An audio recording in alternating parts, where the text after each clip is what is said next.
Талакай или хашар – так среди крымских татар называют коллективную помощь тем, кто в ней нуждается. На минувших выходных волонтеры Ачех Юреклер организовали такую поддержку семьи Асановых, в которой после продолжительной болезни скончался глава семьи. Его супруга и годовалый ребенок живут в доме, который находится практически в аварийном состоянии. Позвонила девушка, сказала, что вот такая ситуация. Мы приехали, муж еще был живой. Когда мы приехали через 2 дня, уже он скончался. Вот на сегодня у нас есть план сделать навес для дров. Потому что здесь нету ни света, ни газа. Мы сделаем, получается, в доме маленький ремонт, косметический. Будем помогать, не оставим. Рак хастасы. Bu sizin ağrınız doğru? Kardeşim olaydı. Условиялар yok, sıcak yok. Şunun için özüme aldım.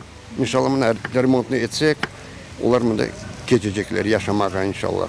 В благотворительной акции приняло участие более 10 человек. Работа началась с раннего утра.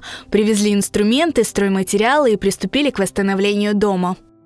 Увидел в интернете клич на помощь, решил приехать помочь, сделать доброе дело.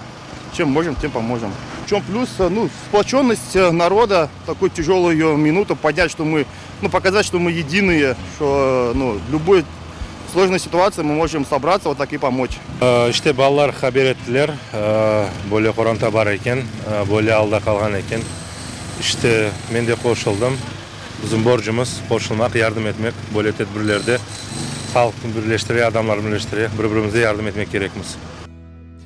В результате плодотворной работы мужчинам удалось залить стяжку вокруг дома, сделать навес и сливную яму, провести небольшой косметический ремонт. Семья Асановых благодарна каждому, кто откликнулся на призыв о помощи.